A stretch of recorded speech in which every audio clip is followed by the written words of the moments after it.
saya dimediasikan oleh guru saya, bisa dibilang mentor atau sebutan kita ustadz.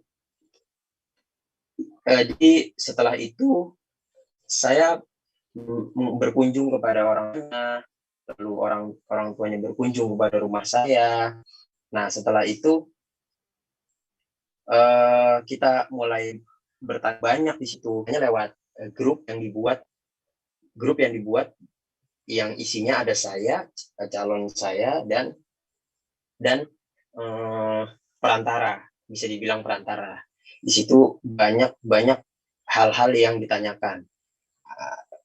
Nah, pertanyaan-pertanyaan ini yang nggak ditanyakan ketika kita pacaran. Misalnya pertanyaannya,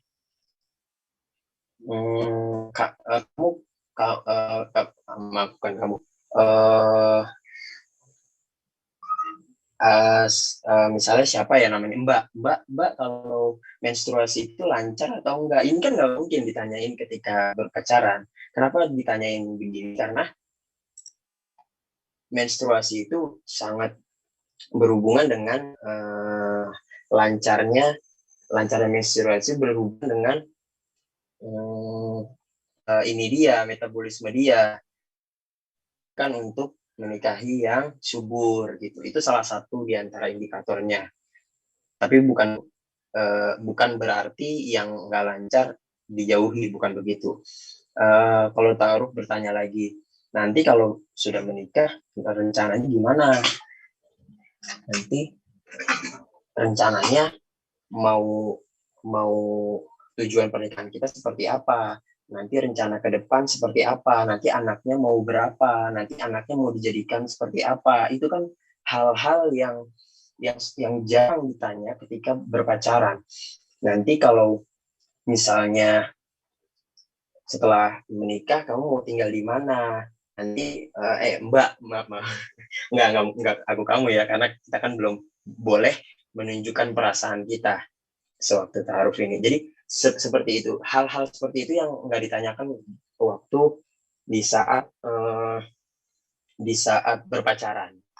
Itu nanti ada pembahasan tersendiri karena itu cukup panjang, nggak mungkin saya bahas di sini. Itu sekilas aja. Jadi setelah itu yakin menikah, dan itu pun nggak selancar yang dibutuhkan, karena saya pernah karena pasti ada halangan-halangan yang datang gitu. Tapi intinya saya menikah melewati cara yang insya Allah syar'i, yang insya Allah tidak mendekati kepada zina. Jadi oke. Mungkin itu bisa dibahas nanti kita bahas insya Allah kalau ada waktunya next sesi. Nah, gimana teman-teman yang pengen menikah tapi masih berpacaran? Nah, ini insya Allah nanti kita bahas. Oke, jadi di zaman seperti ini kita melihat bahwa menikah itu digambarkan seperti indah, seperti semuanya indah. Padahal yang kita tahu bersama, kalau kita merasakannya, nggak semuanya seperti itu. Padahal setelah kita menikah itu ada ujian lagi sebelum ujian waktu kita single gitu. Jadi pas kita single ujiannya berbeda, dan setelah menikah ujian kita berbeda lagi. Jadi nggak selamanya setelah menikah itu indah-indah terus. Jadi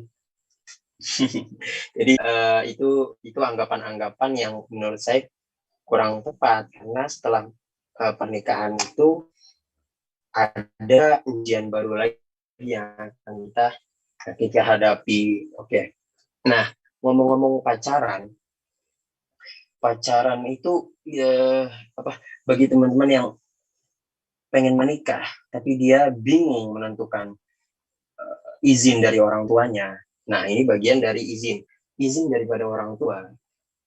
Itu dilihat dari seberapa besar orang itu melihat tingkah laku kita. Jadi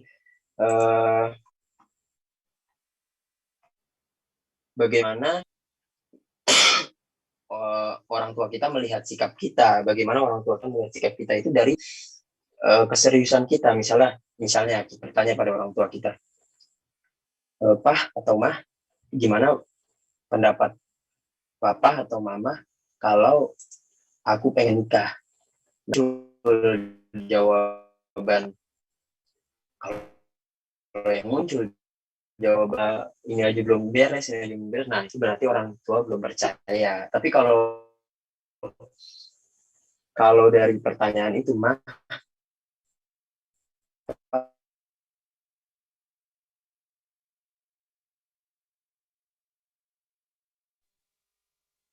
halo Bu ya, halo Bu ya.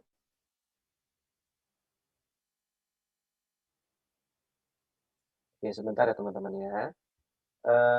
Kayaknya koneksinya Buya Erlangga agak putus-putus nih. Bentar ya, kita coba perbaiki dulu.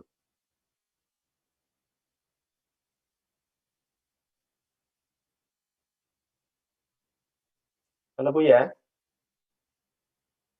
Halo, halo. Oh, Yes, maaf. Tadi udah saya kedengeran Bu. keluar sendiri. Kayaknya koneksinya jelek ya? Iya, agak terganggu kayaknya. Tapi nggak apa-apa, lanjutin aja Bu. Hmm, koneksinya ya. Bentar. Ini udah oke nih. Halo, tes. Halo. Yes, udah kedengeran Bu. Udah ya, oke. Lanjutin ya. Ya, Mengenai izin, tadi berhubungan erat dengan sikap kita terhadap orang tua. Jadi, bagaimana kita mau dipercaya sama orang tua, sementara sikap kita aja menunjukkan bahwa mereka percaya sama kita. Masalah izin seperti itu.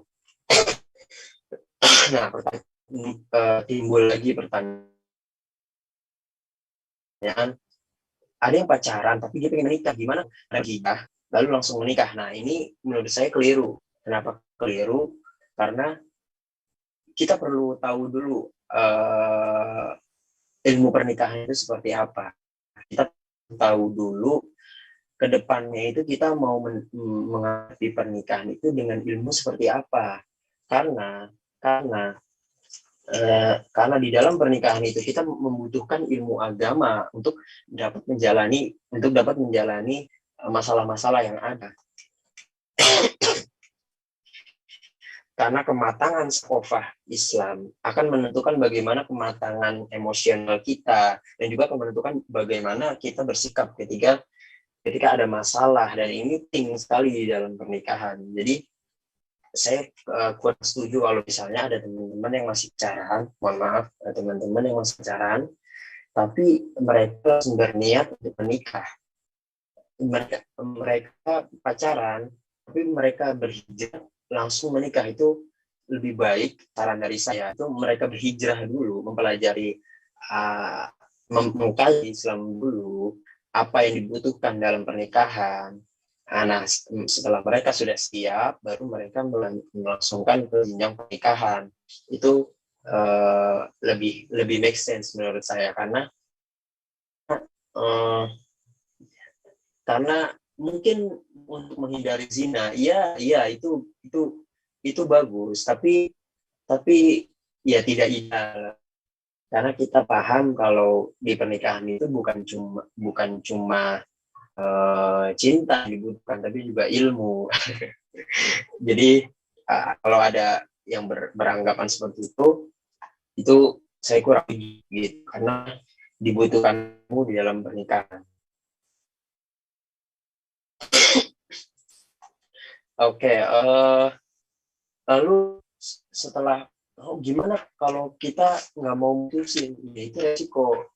Kamu mau serius dalam pernikahan itu atau enggak? Kalau emang serius, putusin dulu pacar kamu serius dulu dalam mendalami agama, mengkaji Islam. Setelah siap, Allah akan ngasih bimbingan kepada kita. Allah akan membimbing kita, membimbing langkah kita, apakah dia cocok untuk kita, untuk menjadi pasangan dari kita, ataukah ada orang lain yang lebih baik dari dia gitu. Jadi nggak usah takut bagi teman-teman yang bimbang masalah ingin menikah tapi masih pacaran. Nah, setelah putus kan galau tuh. Galau itu karena ada triggernya. Jadi galau itu karena ada triggernya. Jadi coba hilangkan trigger itu. Trigger itu kayak misalnya ngeliatin foto dia, ngeliatin nomor dia, ngeliatin benda-benda yang dia kasih. Itu merupakan trigger yang harus dihindari kalau kita emang pengen serius. Trigger-trigger ini yang harusnya dihilangin dari kehidupan kita. Nah, kita harus ada replacement, harus ada pergantian kesibukan, karena kesibukan ini yang akan mengganti ingatan kita dari yang tadinya mikirin dia, tadinya terus mikirin dia, nanti keganti sama kesibukan yang baru. Nah, trigger ini biasanya ada fisik sama non fisik. Nah, fisiknya ya itu yang tadi yang kayak nomor dia, kayak dia, atau zaman sekarang ya di follow dia, coba unfollow, karena buat apa teman-teman, buat apa kamu stalking dia, itu nggak ada gunanya. Stalking itu nggak ada gunanya. Kenapa? Kamu dapat enggak, mendekatkan kepada dia juga enggak, mempersiapkan diri juga enggak, yang ada ya potensi untuk melakukan kemaksiatan, karena kita bukan yang nggak penting gitu. Maka mulai berpikir untuk masa depan, seperti apa yang ingin kita tuju, mulai berpikir untuk saya ini serius gak sih dalam niat saya gitu. Kalau itu fisik ya, maksudnya kita bisa unfollow dia, bisa kita lupakan story sosial media, karena itu trigger, itu bahaya. Nah, kalau non fisik itu bisa dari berhenti untuk nonton drama-drama Korea, berhenti untuk nonton film romantis, cinta-cintaan, lalu misalnya ada yang bahas tentang nikah, alihkan pembicaraannya, cari replacement pengganti, misal dengan olahraga, kesibukan baru, bisa dengan berdakwah, bisa dengan ikut dalam kajian-kajian. Kalau saya pribadi ikut sibuk kajian-kajian, komunitas. Jadi kalau saya pribadi kayak gitu, jadi pikiran itu udah nggak muncul lagi. Jadi kita teralihkan dengan hal-hal yang lebih bermanfaat. Karena habits itu ya emang gitu, karena habits bisa diganti dengan habits yang lain, dan ini memang perjuangan.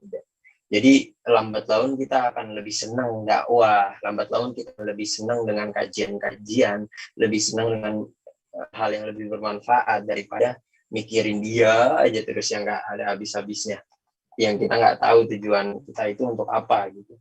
Jadi pusing sendiri, di stres sendiri gitu kan. Maka saran saya bagi yang berhijrah itu berjamaah.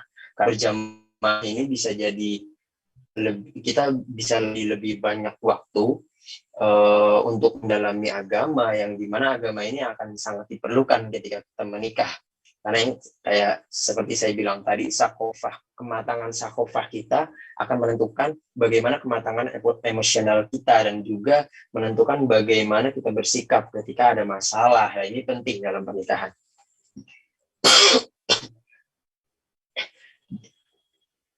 Karena agama itu sistem kehidupan. Agama itu bukan hanya dipakai ketika pernikahan, teman-teman. Jadi agama itu diberikan sama Sang Pencipta, Allah Subhanahu wa Ta'ala, untuk mengatur kehidupan kita menjadi lebih baik. Agama itu mengatur dari hal yang paling kecil seperti masuk WC, kakinya kaki apa, doanya apa, hingga hidup bernegara, politik, sosial, budaya, semua diatur sama supaya hidup kita menjadi lebih teratur, menjadi lebih baik. itu semua ada aturan agamanya masuk pernikahan ya. Jadi pernikahan itu bukan cuma sunatan, nikahan, maksudnya agama itu bukan cuma sunatan, nikahan, kemasukan setan gitu. Agama itu nggak cuma dipakai saat itu aja. Di semua lingkup hidup kita itu memakai aturan dalam agama, itu yang membuat hidup kita lebih baik. Insya Allah nanti akan dibahas lebih lanjut oleh Sardana. Dan sedikit mengenai setelah menikah, ini kan judulnya Life After Marriage, hidup setelah nikah, kan ya. Jadi seperti yang teman-teman tahu, setelah menikah itu nggak semuanya hal indah yang kita alami. Seperti misalnya saya yang dikaruniai satu anak, itu ada kebiasaan-kebiasaan dan aktivitas-aktivitas yang kita bakalan nggak biasa dengan itu, tapi kita belajar untuk itu. Misalnya ada bayi, jadi kita belajar begadang, belajar untuk lebih keras lagi dalam bekerja, belajar untuk memahami perasaan anak, memahami perasaan istri. Itu bakalan ada ujian-ujian lagi dalam pernikahan, dan itu memang ujian, dan itu memang harus kita hadapi untuk meningkatkan kualitas kita. Jadi hidup setelah menikah itu bukan hanya hal-hal yang indah-indah saja, teman-teman. Jadi hal-hal yang diujikan kepada kita lebih dari setelah kita sebelum menikah. Jadi kesimpulannya sebelum saya tutup, teman-teman kalau mau nikah, kalau berniat ingin menikah, lanjut aja, nggak usah ragu. Selama persiapan emosional, persiapan finansial, persiapan kematangan sakofah, ilmu, ini udah siap, lanjut aja teman-teman, nggak usah takut. Lanjut aja, karena ini kan bagian dari ibadah mengikuti sunnah Rasulullah Shallallahu Alaihi Wasallam. Jadi lanjut aja selama itu semua udah siap. Tapi kalau belum siap, lebih baik dimatangkan dulu ilmu-ilmu dalam pernikahan ini, dimatangkan dulu persiapan finansialnya, dimatangkan dulu persiapan emosionalnya, karena ini akan sangat berguna untuk setelah pernikahan nanti, karena ini sangat berpengaruh kepada kita. Jadi bukan cinta-cintaan aja ya setelah menikah itu. Jadi ada hal-hal yang harus kita persiapkan, dan kita ingin menuju surganya bareng-bareng bersama pasangan kita. Jadi saran saya itu, menikah itu ada ilmunya, bukan sekedar suka-sukaan, cinta-cintaan. Kita harus persiapkan dari sekarang kalau kita ingin menikah. Dan jangan lupa teman-teman, ini adalah bagian dari ibadah. Pahalanya besar banget karena 24 jam kita bersama dia. Karena ini seumur hidup kita. Jadi teman-teman, ini tuh merupakan peluang jika memang teman-teman serius dalam persiapannya. Ini amal yang besar. Kalau kita sholat kan palingan 5-10 menit, paling khusus 15 menit, tapi ini seumur hidup kita. Di setiap perbuatan baik itu dicatat sebagai bentuk pahala untuk kita. Ya teman-teman, mungkin sekian dari saya. Mohon maaf kalau banyak sekali kesalahan dan dalam penyampaian. Assalamualaikum warahmatullahi wabarakatuh. Waalaikumsalam warahmatullahi wabarakatuh. Masya Allah. Jazakumullah khair Bu ya buat sharingnya. Wah, Masya Allah ya. Menggugah banget khususnya buat calon-calon orang yang mau nikah ya. Siapa sih yang nggak mau nikah ya? Orang yang nikah aja mau nikah lagi. Nggak bercanda. Ya, jazakumullah khair Bu ya. Makasih banyak buat sharing-sharing yang udah dikasih kepada kita semua. Bagus banget. Khususnya itu tuh dalam bagian-bagian yang penting ya. Saya pikir tuh kayak masalah ta'aruf itu penting. Terus kemudian masalah yang tentang terakhir bahwa nikah itu butuh ilmu itu juga penting banget. Banyak banget hal-hal penting yang Buya sampaikan tadi. Jadi insya Allah mudah-mudahan itu bisa menjadi sebuah manfaat yang luar biasa buat kita semua. Oke, teman-teman sekalian, teman-teman sekalian insya Allah dimuliakan oleh Allah. Saya izin menambahkan sedikit dari apa yang disampaikan sama Buya Erlangga. Insya Allah nggak lama, kurang lebih sekitar 15 menit lah ya. Apa yang disampaikan sama Buya Erlangga itu sebenarnya udah cukup lengkap. Cuman saya izin menambahkan sedikit aja. Bismillahirrahmanirrahim. Saya mau menyampaikan ada 2 poin besar sebenarnya yang ingin saya sampaikan kepada teman-teman yang bisa kita diskusikan sama-sama gitu ya. Poin pertama ini ada something yang saya pikir itu seringkali terlupakan, luput dari orang-orang yang mau menikah, yaitu menentukan visi dan tujuan dari pernikahan dia. Nah, ini something yang betul-betul penting banget sebelum dia itu masuk ke dalam jenjang pernikahan yang lebih dalam, gitu ya. Karena visi dan tujuan itu tuh something yang very important lah dalam kehidupan kita. Jangankan kalau kita bicara soal pernikahan ya. Kalau misalnya kita berbicara soal perjalanan aja, kita berjalan naik mobil atau naik motor gitu ya, kita harus menentukan tujuan dulu di awalnya. Kalau misalnya kita tidak menentukan tujuan atau visi dulu di awalnya, maka kita tuh seolah-olah berjalan itu tanpa tujuan. Ya, nggak jelas, mungkin muter-muter doang gitu ya. Nah, sekarang bayangkan kalau misalnya kejadian seperti itu teraplikasikan secara tidak sengaja ke dalam pernikahan kita. Seperti tadi disampaikan sama Buya Erlangga, pernikahan itu sebenarnya something yang besar, teman-teman semua. Ini something yang sebenarnya nggak boleh main-main. Kenapa? Karena pernikahan itu adalah ibadah. Yang lebih parahnya lagi, ini adalah ibadah yang terlama, gitu ya. Jadi bisa bayangkan, kalau tujuan pernikahannya salah, maka bisa jadi seluruh pernikahan itu selama bersama dengan pasangan itu jadi something yang salah juga. Something yang salah ya berarti dia antara tidak mendapatkan pahala atau dia justru terjatuh ke dalam dosa. Semua itu bisa terjadi karena tujuan pernikahannya tidak ditetapkan dengan baik. Seperti itu teman-teman.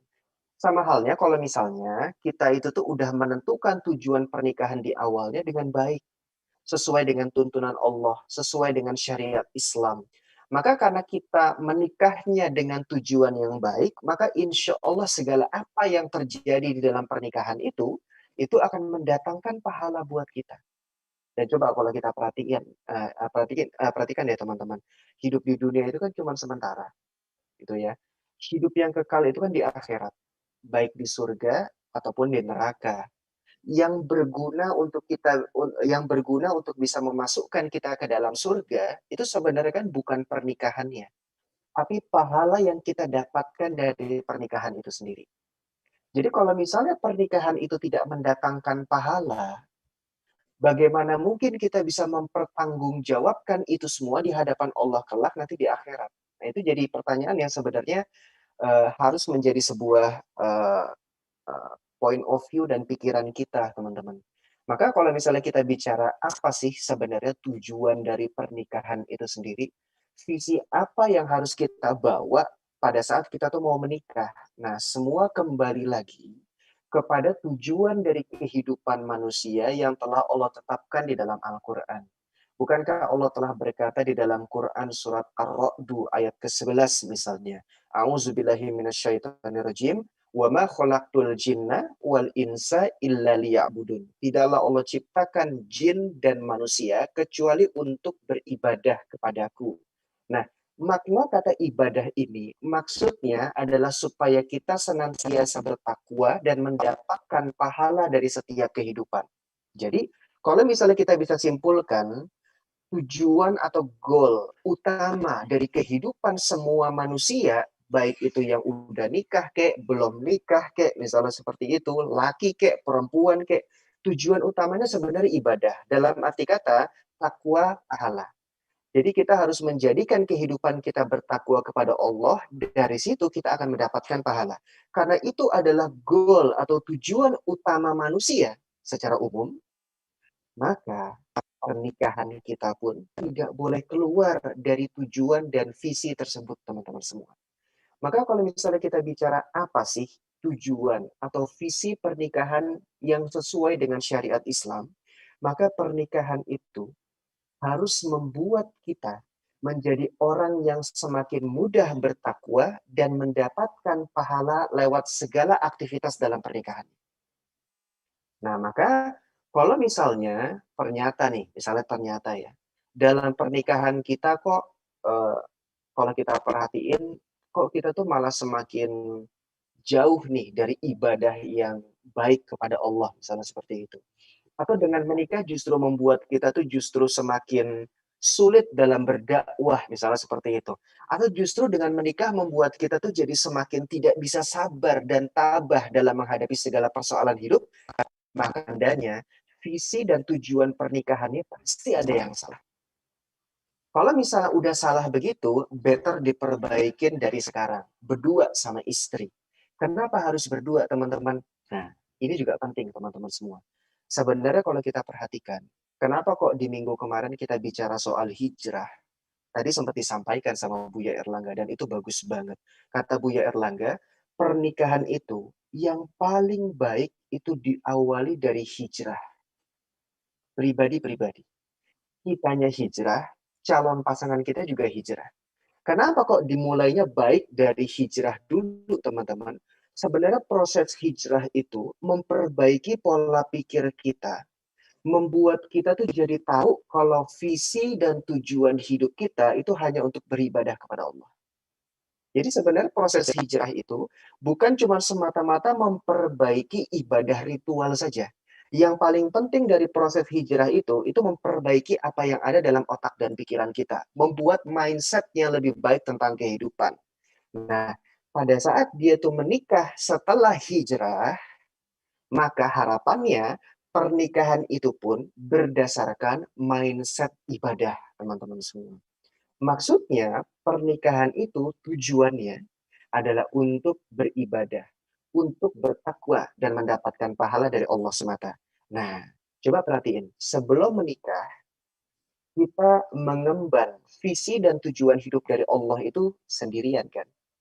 Maksudnya sendirian di sini, kita punya sih teman, tapi kan kita nggak punya pasangan yang bisa berbagi suka dan duka setiap saat gitu ya. Kan nggak mungkin kita tuh minta berbagi suka dan duka kepada teman-teman kita gitu ya. Ya nanti disangka kayak apaan gitu kan. Nah, nggak kayak gitu teman-teman. Sebelum menikah, kita berbagi suka dan dukanya pribadi, sendiri-sendiri. Ibarat kata kita hijrahnya itu yang nggak ada pasangan. Tapi pada saat kita menikah, sebenarnya pernikahan itu membuat kita mengemban visi dan tujuan hidup itu tidak lagi sendiri, tapi bersama dengan pasangan kita. Yang awalnya sendiri mengemban visi untuk takwa dan pahala, sekarang setelah menikah jadi berdua mengemban visinya. Maka wajar kalau misalnya kita bilang dengan menikah itu tuh kita berbagi suka dan duka. Pertanyaannya, berbagi suka dan duka ngapain? Jawabannya, berbagi suka dan duka menjadikan kehidupan kita berdua sama-sama mengejar takwa dan pahala kepada Allah. Ingat, koridornya adalah ibadah. Saya pernah mendapatkan suatu pertanyaan dari salah satu, bisa dibilang sahabat saya, netizen, ataupun followers yang lainnya. Mereka bertanya begini, eh, apa yang terjadi atau apa yang harus saya lakukan? Kalau misalnya pasangan saya itu ingin bercerai dari saya karena sudah tidak cinta lagi kepada saya. Nah, ini something yang perlu untuk kita perbaiki nih, teman-teman semua. Banyak orang yang berpikir menikah itu tujuannya untuk melanggengkan cinta. Atau banyak juga orang berpikir menikah itu awalnya harus didasari oleh cinta satu sama lain. Nah, dari sini lewat kajian bersama dengan Buya Erlangga ini, saya tegaskan kepada teman-teman semua bahwa cinta itu bukanlah something yang bisa datang secara otomatis tiba-tiba. Itu nggak mungkin. Sangat-sangat impossible. Cinta itu justru akan datang setelah kita membiasakan diri, setelah kita tuh hidup lama sama dia, setelah kita tahu kekurangan dan kelebihan dia, kita rawat kasih sayang, kesabaran kita kepada dia, baru di situ akan timbul rasa cinta. Jadi kalau kita simpulkan teman-teman, ingat Islam itu kan meminta kita sebelum nikah itu kita tidak ada hubungan apapun dengan calon pasangan kita. Dalam arti kata, kita tidak ada hubungan yang dekat ya, nggak kayak pacaran. Kalau pacaran itu kan kayak seolah-olah curi start kan. Jadi ibarat kata belum halal tapi udah pegang-pegangan tangan. Belum halal udah mohon maaf peluk-pelukan, cipika-cipiki dan yang lebih. Nauzubillahi min dzalik. Itu kan curi start dan itu diharamkan oleh Allah Subhanahu wa taala. Islam pengennya kita melakukan itu semua after kita sah dan halal, yaitu setelah menikah. Berarti kalau kita perhatikan teman-teman, Islam itu tidak mengenal kata cinta sebelum nikah. Jadi salah kalau misalnya ada orang yang berkata, saya menikahi dia karena saya cinta kepada dia. No. Itu antara dua. Pertama, antara dia itu tuh tidak memiliki pemahaman yang tepat terkait cinta, atau yang kedua, dia mungkin mengawali proses menikahnya dengan sesuatu yang Allah tidak suka, yaitu mungkin pacaran. Seperti itu. Justru yang Allah inginkan, kita ta'aruf dulu, khitbah dulu, seperti yang tadi dilakukan oleh Buya Erlangga beserta dengan istrinya kan ya. Nah, mungkin nggak dari proses ta'aruf dan khitbah itu timbul cinta? Nggak mungkin, teman-teman semua. Itu nggak mungkin. Yang timbul di situ adalah kecenderungan. Dalam bahasa kitab disebut sebagai dawafi. Dawafi itu artinya kecenderungan. Keinginan untuk menikahi. Rasa suka, rasa tertarik. Tapi itu bukan cinta. Nah, kapan cinta itu akan muncul? Cinta itu akan muncul tatkala kita sudah hidup bersama. Ada salah satu kata-kata Buya Erlangga yang saya suka banget. Cuman mungkin belum pernah dia sebutkan di depan teman-teman semua. Bahwa cinta itu tuh sesuatu yang harus dirawat. Cinta itu sesuatu yang harus dipelihara. Cinta itu tuh something yang harus kita semaikan. Seperti bunga. Kita rawat, kita siram, kita tanami, kita berikan kesabaran atas bunga tersebut, kita tungguin. Dari situ baru akan timbul cinta, teman-teman semua. Nah, jadi teman-teman bayangkan bahwa memang setelah kita menikah, dan kita menikahnya atas dasar ibadah. Dasar ibadah itu menjadi landasan kita untuk berbuat baik kepada pasangan kita. Dasar ibadah itu menjadi sebuah landasan kenapa kita harus bersabar atas segala ketidaksempurnaan pasangan kita. Membuat kita tuh jadi mau untuk ada di samping dia, meskipun dia itu tuh mungkin sedikit banyak mengecewakan kita. Sedikit banyak dia itu tidak sesuai dengan harapan kita. Tapi karena dia itu sudah Allah pilihkan buat kita. Dan kita tuh sudah ada dalam ikatan yang suci bernama pernikahan. Dan kita tahu bahwa pernikahan ini akan mendatangkan pahala dan akan memasukkan saya ke dalam surga, maka saya menjadi bisa bertahan bersama dengan dia. Disitulah baru akan timbul yang namanya cinta, teman-teman semua. Jadi cinta itu butuh pengorbanan. Cinta itu butuh proses. Cinta itu tuh butuh kesabaran. Cinta itu butuh ketabahan. Cinta itu butuh keistiqomahan. Cinta itu butuh keteguhan untuk merawat visi bersama-sama. Pada saat kita itu tuh eh, tetap mau bersama dengan pasangan kita, meskipun pasangan kita itu banyak kurangnya. Dan kita melakukan itu karena ini adalah bentuk pahala, maka disitulah cinta itu akan Allah hadiahkan buat kita. Maka kalau saya simpulkan teman-teman, cinta itu sebenarnya adalah sebuah hasil dari suatu proses. Cinta itu tidak akan datang dengan sendirinya. Dia butuh proses, butuh diusahakan, baru akan timbul cinta. Nah, maka dari sini kita bisa simpulkan teman-teman, salah kalau misalnya ada orang berkata, saya menikah karena cinta. Salah. Salah kalau ada orang berkata, saya menikah untuk merawat cinta. Enggak. Menikah itu tujuannya untuk takwa dan pahala. Cinta itu adalah hadiah yang Allah berikan atas keistiqomahan kita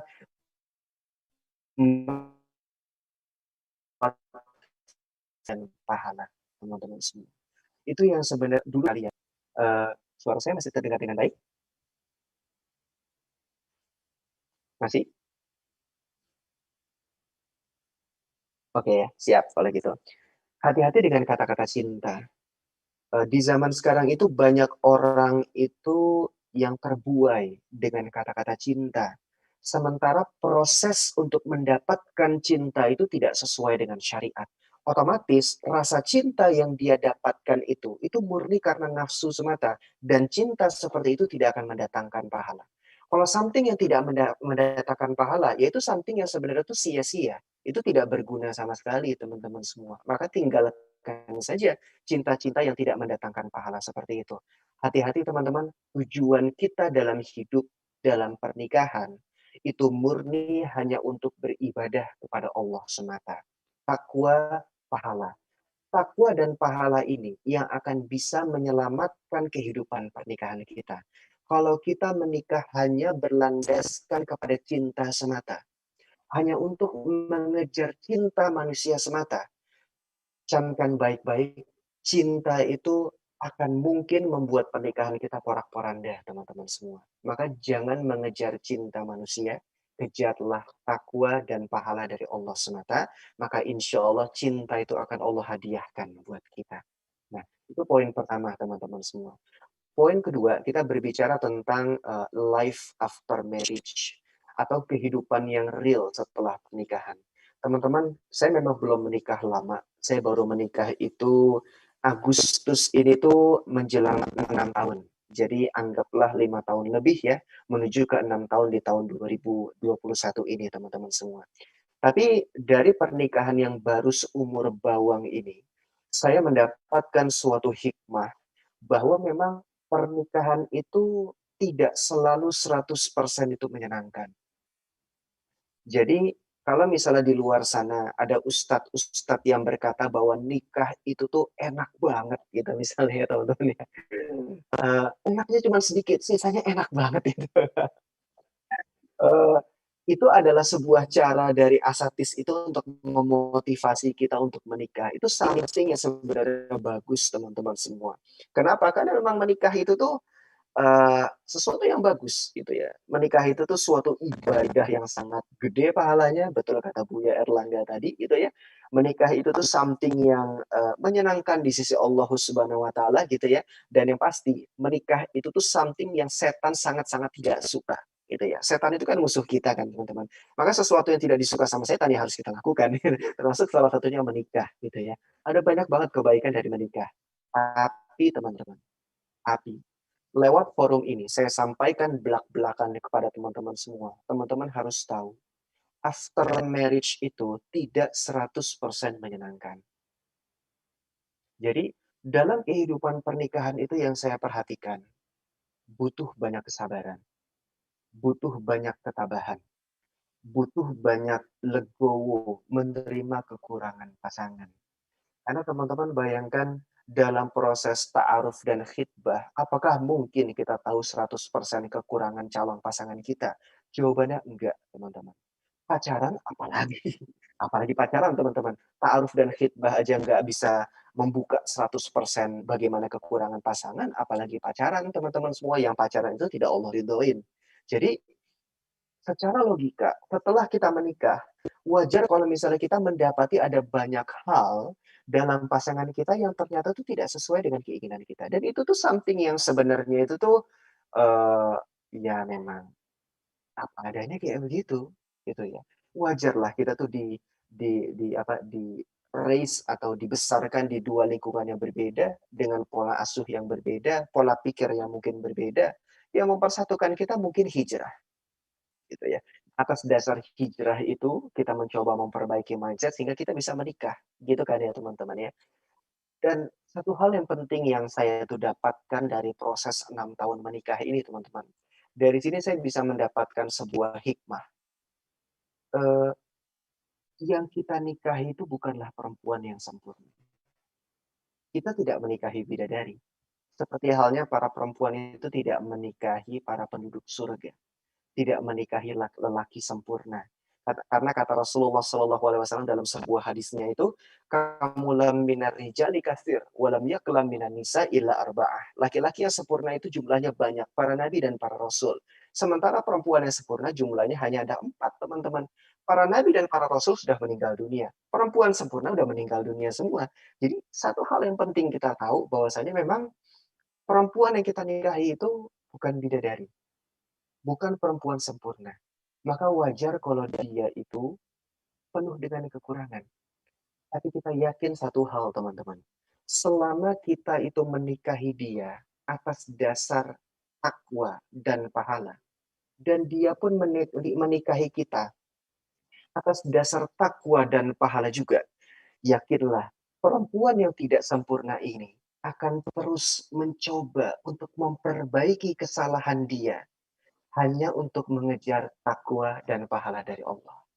Kalau udah seperti itu, maka perempuan yang kita nikahi memang bukanlah bidadari, bukan perempuan sempurna, tapi insya Allah dia adalah perempuan yang solehah. Dan itu cukup banget buat kita, teman-teman semua. Sama halnya kayak para lelaki juga. Para perempuan, para akhwat, lelaki yang Anda nikahi itu bukanlah bidadara surga. Lelaki yang Anda nikahi itu bukanlah pria-pria sempurna para nabi. Bukan. Dia itu hanyalah lelaki biasa seperti halnya Anda juga seorang perempuan biasa. Penuh dengan kekurangan, teman-teman. Tapi selama dia menikahi Anda karena takwa dan pahala, dan dia itu terus berikhtiar memperbaiki diri dia, maka dia adalah imam yang soleh buat Anda. Dan itu sangat cukup untuk Anda di dunia. Nah, seperti itu teman-teman semua. Maka kesimpulan terakhir, teman-teman, bukan kesimpulan sih, prakata terakhir dari saya. Berbicara tentang pernikahan, teman-teman semua.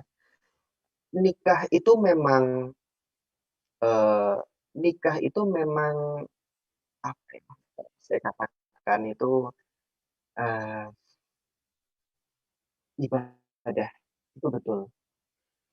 Saya merasakan bahwa ada banyak potensi kesabaran dan potensi pahala dalam pernikahan. Kalau kita itu hidup hanya untuk mengejar pahala dan ridho dari Allah, dan kita mengejar surga dari Allah, maka pernikahan ini adalah cara yang paling-paling efektif di antara cara-cara efektif lainnya untuk kita mendapatkan pahala luar biasa dari Allah. Maka jangan pernah ragu untuk menikah. Jangan takut buat menikah. Dipersiapkan semaksimal mungkin diri Anda untuk siap, betul-betul siap untuk menikah. Dengan cara apa? Persiapan agama yang paling penting. Itu aja teman-teman dari saya. Sebelum kita masuk ke dalam sesi pertanyaan, gitu ya, saya mau minta Buya Erlangga untuk memberikan prakata terakhir Buya Erlangga.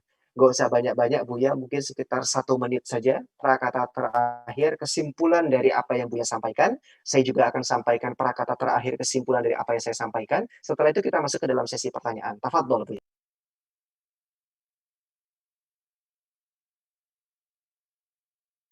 Jangan lupa di-unmute dulu Buya. Oh iya, maaf. Lupa. Ya mungkin kata terakhirnya, teman-teman harus ingat kalau pernikahan itu ibadah. Tapi teman-teman harus ingat juga kalau ibadah itu memerlukan ilmu. Nggak bisa ujuk-ujuk. Jadi, seperti yang pernah saya bilang, cinta itu ibarat benih. Benih itu harus ditumbuhkan. Benih itu harus dirawat. Kita nggak bisa datang terus tinggalin gitu aja.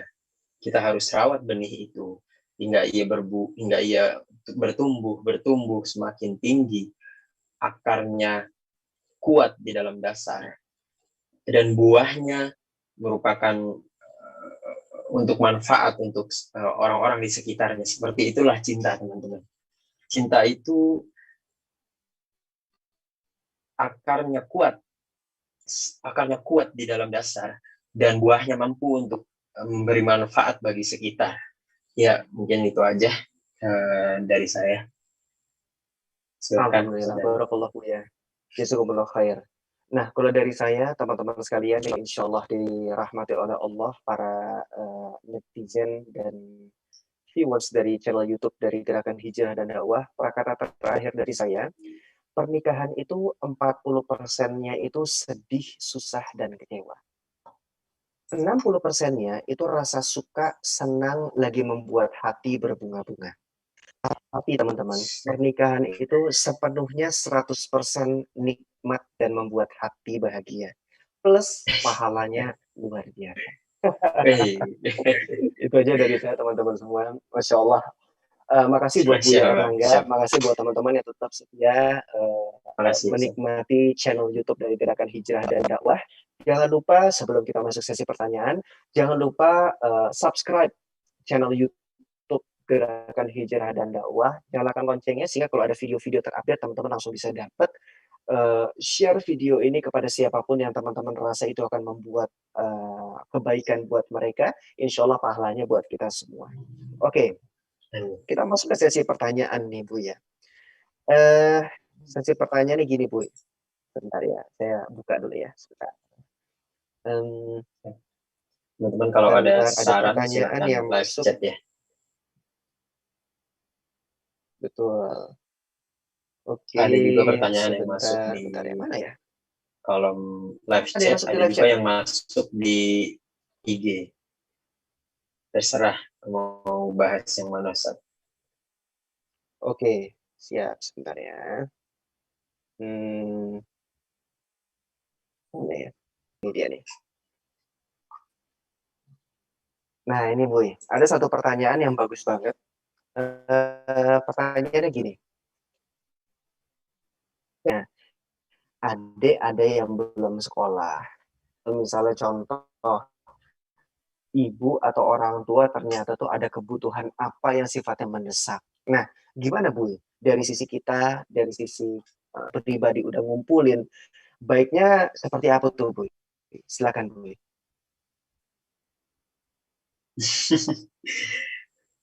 Kalau masalah duit ya, masalah duit ini tricky banget soalnya. Iya, misalnya udah ngumpulin gitu ya, pengen nikah gitu ya. Tiba-tiba ada kebutuhan mendesak gitu ya. Ibu atau adik. Ya tergantung prioritas, balik lagi tergantung prioritas. Misalnya teman-teman nikah itu udah prioritasnya sangat-sangat di atas, kebutuhan yang lain juga tergantung prioritas. Ibu, pengobatan itu teman-teman harus menunda menikahnya, insya Allah, walaupun kita sudah menikah. Ini yang bertanya lagi ya. Jadi teman-teman ya relakan aja untuk prioritas yang memang lebih penting. Mungkin nanti bisa untuk menabung lagi mungkin itu. Siap, alhamdulillah. Berarti sebenarnya jawabannya memang case by case ya sebenarnya ya. Ini ada satu pertanyaan nih Bu. Pertanyaannya gini. Assalamualaikum Ustadz, maaf mengganggu waktunya. Perkenalkan saya sensornya. Saya ingin bertanya perihal perasaan dan ekspektasi gitu ya. Saya kan akhir-akhir ini ikut suatu event. Nah, akhirnya follow-followan sama cowok ini. Dia ikut lomba azan. Saya stalking Instagramnya. Saya nggak tahu kenapa ngerasa senang banget nih melihatnya. Dan ada rasa apakah mungkin saya yang nggak kenal dia, nggak pernah ketemu, itu bisa Allah satukan. Lalu akhir-akhir ini, setiap saya buat story, dia rajin dan cepat banget nge-like-nya kayaknya ya. Saya terkadang mengkode dengan like beberapa postingannya dia. Salahkah saya berharap dia menjadi jodoh saya? Dan apakah perlu ada ikhtiar nyata dari saya sebagai seorang wanita? Dan ikhtiar seperti apa yang harus saya lakukan? Apa cukup lewat doa? Tapi apakah dia akan menyadarinya kalau saya hanya melakukan ikhtiar doa saja, harus ngapain ya saya? Nah, silakan Bu.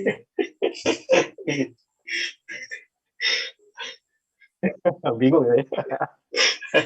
Gimana Bang? Kalau menurut dia kayak gimana? Pertama mungkin salah dia itu berharap kayak gitu. Berharap sih nggak salah, karena kan itu kan udah naluri manusia. Berarti dia berharapnya pada dia senang azan gitu ya.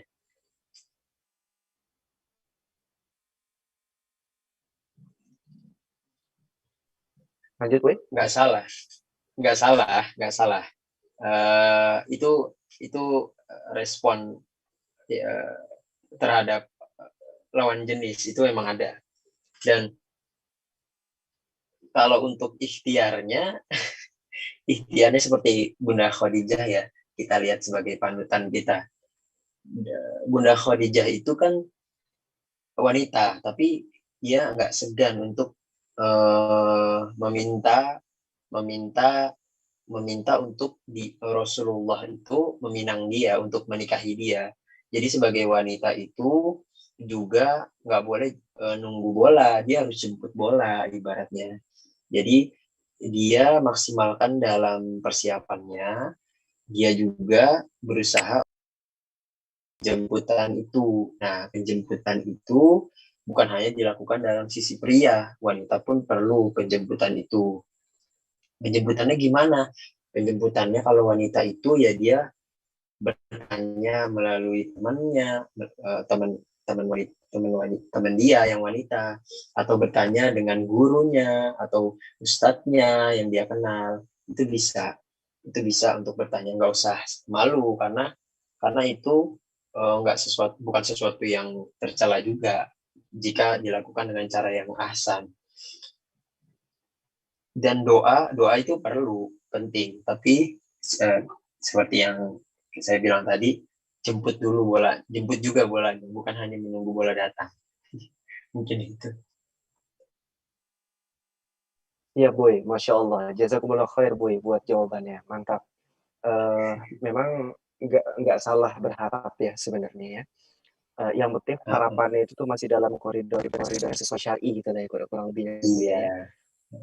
Doa juga penting banget, betul itu teman-teman. Bahkan ada sebuah hadis yang mengatakan bahwa senjatanya orang beriman kan salah satu kuatnya doa ya. Jadi memang doa itu penting, kayak begitu. Oke Bu, ini ada pertanyaan ketiga. Pertanyaan ini dari live chat YouTube kita. Eh, Pertanyaan ketiga ini izin saya jawab. Ini menjadi pertanyaan terakhir karena Ya, ini udah jam 5 silakan. kurang.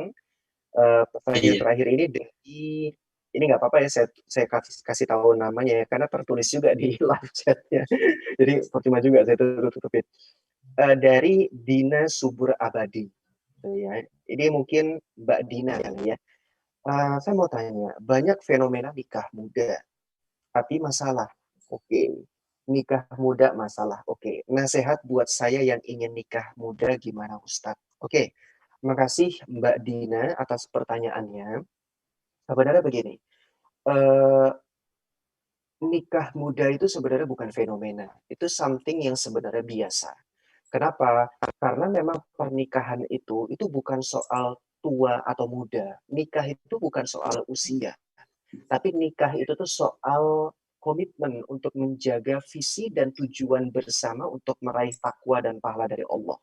Yang awalnya kita tuh mau meraih takwa dan pahala sendirian saja, sekarang kita komitmen untuk bisa meraih takwa dan pahalanya berdua. Gak tahu caranya, pokoknya gimana caranya harus sampai jannah bersama-sama. Itulah sebenarnya nikah tuh kayak begitu, gitu ya. Nah, jadi nikah itu bukan soal usia. Kenapa? Karena coba kita perhatikan deh, ada orang-orang yang dia itu tuh secara usia mungkin itu tuh bisa dibilang ya masih kecil gitu ya. Mungkin masih 20-an, menjelang 30 gitu dan sebagainya atau mungkin 20 awal dan sebagainya. Tapi secara kematangan berpikir dia tuh udah. Tapi ada orang yang dia tuh usianya udah mohon maaf tua, tapi secara kematangan berpikir dia tidak matang. Nah, sebenarnya yang dikatakan sebagai akil, akil balik, di kata-kata akil balik, akil itu kan sebenarnya kematangan berpikir. Dan kematangan berpikir itu bisa kita dapatkan dengan kita tuh senantiasa mempelajari Islam dalam part fikriyah atau pemikiran Islam. Membuat dia semakin cepat matang dalam proses berpikir, dia semakin tahu mana yang benar dan mana yang salah, dan dia bisa bertanggung jawab terhadap diri dia sendiri. Jadi kesimpulannya apa? Kesimpulannya, gak ada masalah nikah muda, teman-teman semua. Sama halnya, gak ada masalah juga kalau kita belum nikah. Atau kita memilih untuk menikah nanti-nanti, itu gak ada masalah sebenarnya. Nikah bukan soal tua atau muda, dia bukan soal usia. Ini soal komitmen bersama untuk meraih surganya Allah Subhanahu wa Ta'ala. Terus terkait zaman sekarang itu misalnya contoh ada orang nikah muda masalah. pertanyaan saya, banyak nggak orang yang menikah dalam usia matang? Masalah juga. Banyak. Jadi sebenarnya eh, zaman sekarang ini kan zamannya media ya. Jadi seolah-olah kalau ada orang yang menikahnya itu sesuai dengan syariat, terus kemudian gagal, itu biasanya di blow up. Nah, itu kerjaannya media tuh kebanyakan kayak begitu.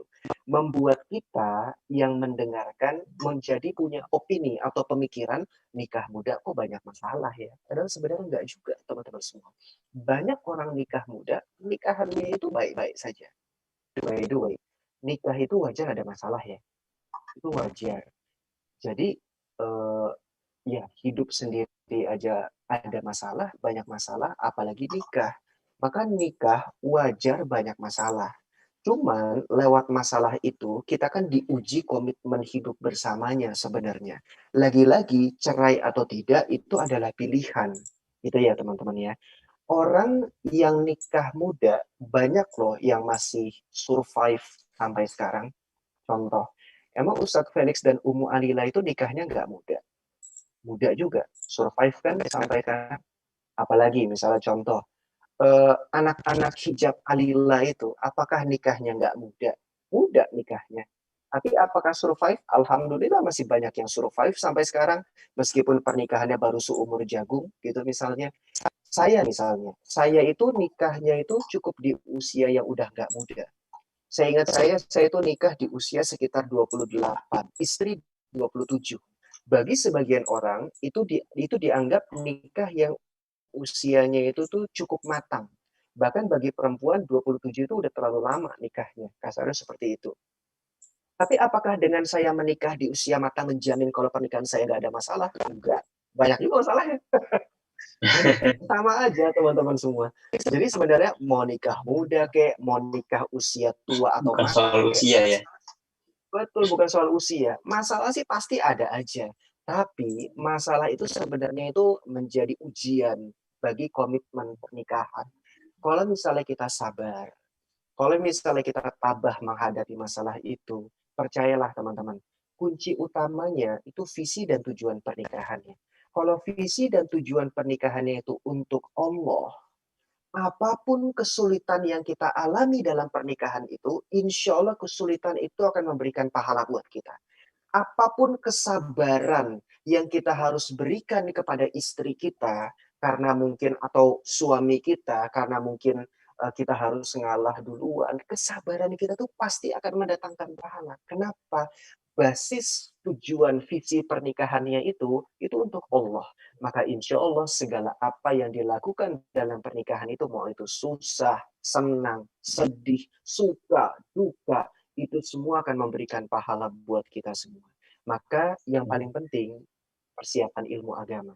Untuk kita bisa paham betul visi dan tujuan pernikahan itu sendiri. Nah, terus kemudian nasihat. Nasihat buat yang ingin nikah muda. Nasihat saya cuma satu. Nggak perlu takut nikah muda. Yang penting persiapkan maksimal, khususnya persiapan agama. Kalau Anda mau nikah muda, dari sekarang persiapan agama harus dibangun. Persis seperti yang dibilang sama Buya Erlangga tadi. Kajian, baca buku, ketemu sama ustadz, minta nasihat ustadz. Segala hal yang berhubungan dengan agama Islam, telan semuanya teman-teman. Itu adalah bagian dari persiapan agama dan itu penting banget. Satu poin terakhir buat semua teman-teman semua. Teman-teman harus paham, cinta manusia itu sifatnya nisbi, sementara, mudah rapuh teman-teman semua. Kalau kita perhatikan, cinta manusia itu butuh sandaran. Ada yang sandaran cintanya karena kecantikan istrinya, ada yang sandaran cintanya karena ketampanan suaminya, tapi ingat, kecantikan dan ketampanan itu sangat mudah pudar oleh waktu. Ada yang sandaran cintanya karena kekayaan istrinya, kekayaan suaminya. Ingat, kekayaan itu bisa gampang Allah ambil sewaktu-waktu. Jadi, sandaran yang paling kuat untuk merawat cinta kita itu adalah Allah Subhanahu wa taala. Sandaran yang paling kuat untuk merawat, menumbuhkan apa namanya tuh, menyirami bunga-bunga cinta antara kita dengan pasangan kita adalah keimanan, ketakwaan kepada Allah Subhanahu wa taala. Maka cintailah pasangan kita karena Allah. Seperti halnya kita pun mencintai orang lain karena Allah juga. Lakukanlah segala sesuatu karena Allah, karena itulah sandaran yang paling kuat yang tidak akan pernah luput oleh zaman. Oke, itu aja dari saya teman-teman. Mudah-mudahan bisa menjawab pertanyaannya Mbak Dina Subur Abadi. Buat sahabat sekalian, terima kasih masih tetap stay tune, masih tetap setia menonton channel YouTube Gerakan Hijrah dan Dakwah. Udah jam 5 lewat, udah saatnya kami untuk mengakhiri sesi Ruang Nongki kita hari ini. Insya Allah minggu depan kita akan ada sesi Ruang Nongki lagi. Apa judulnya? Nanti insya Allah akan kita posting di Instagramnya Gerakan Hijrah dan Dakwah. Follow Instagramnya Gerakan Hijrah dan Dakwah, subscribe di channel YouTube-nya Gerakan Hijrah dan Dakwah. Dan kalau teman-teman masih teman-teman pengen lebih up to date lagi, silakan masuk ke dalam Telegram grupnya Gerakan Hijrah dan Dakwah yang sering kali diinfokan di dalam postingan di Instagramnya Gerakan Hijrah dan Dakwah. Itu aja dari saya. Terima kasih banyak Buya. Jazakumullah khair, barakallahu fikum buat segala ilmu yang sudah di-sharing. Makasih buat sahabat sekalian. Mohon maaf apabila ada kesalahan dan kekeliruan dari saya dan juga Buya Erlangga. Saya mewakili Buya Erlangga dan mewakili segenap tim background dari Gerakan Hijrah dan Dakwah. Mengucapkan terima kasih. Mari kita tutup dengan sama-sama membaca Alhamdulillah, istighfar dan doa kafaratul majelis. Alhamdulillahirabbil alamin. Astagfirullahalazim. Subhanakallahumma wa bihamdika asyhadu an la ilaha illa anta astaghfiruka wa atubu ilaik. Wassalamualaikum warahmatullahi wabarakatuh. Waalaikumsalam warahmatullahi wabarakatuh. Terima Baik, kasih, Bu. terima kasih.